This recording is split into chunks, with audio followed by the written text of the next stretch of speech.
Во домот на АРМ во рамките на Тевриополските филмски вечери синоќа се одржа проекција на трите документарци на македонската авторка Билјана Гарвалиева: Девојчето и низината хармоника, Девојчето бере тутун и Шивачките. Тие документарци ги освоија вредните награди на фестивалот за документарни анимирани филмови Астерфест, но и бројни награди и признанија на фестивали ширум Европа и светот. Тоа се документарни филмови кои што се снимани во Струмица, во Радовиш, во Штип во изминатите 5 години. Главно се германски продукции, зад кои што стои државната германска телевизија ЦТФ.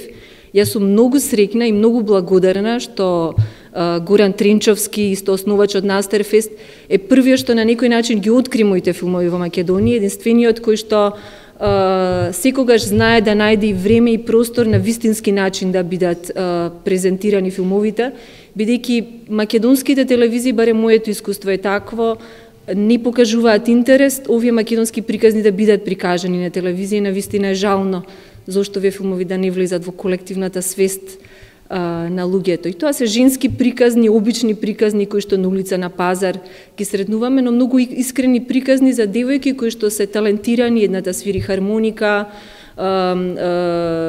другата не знаме сликарка и кои поред економската ситуација се принудени овде да останат, но се борат и веруваат во својот талент. Документарецот е неоправдано маргинализиран и истиснат, како од кинорепертуарот, така и од телевизиските програми, вели Гарвалиева.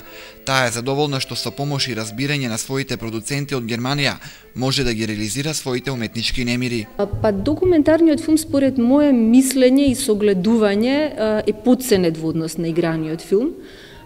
Потценет затоа што прво документарните филмови никогаш не ја добиваат највисоката сума на пари како што ја добиваат играните филмови. А тоа во старт значи дека документарните филмови не може да се снимаат на филмска лента, а тоа пак значи дека не може да се прикажуваат на фестивал од А категорија. За разлика пак од нас, играните филмови и покрај тоа што имаат милионски суми, тие сепак се снимаат на дигитални камери. И моја желба е навистина да се промени нешто во однос на тоа, бидејќи факт е пак дека со документарните филмови најголемите награди во последните 2 години ги добиваме. Синоќешната седба со струмичката публика, Билјана Гарвалиева го искористи за најава на новиот документарец, во кој за разлика од досегашните 3 во кои действијата беа во Струмица, Радовиш и Штип, главниот лик и амбиент го наоѓа во Тетово.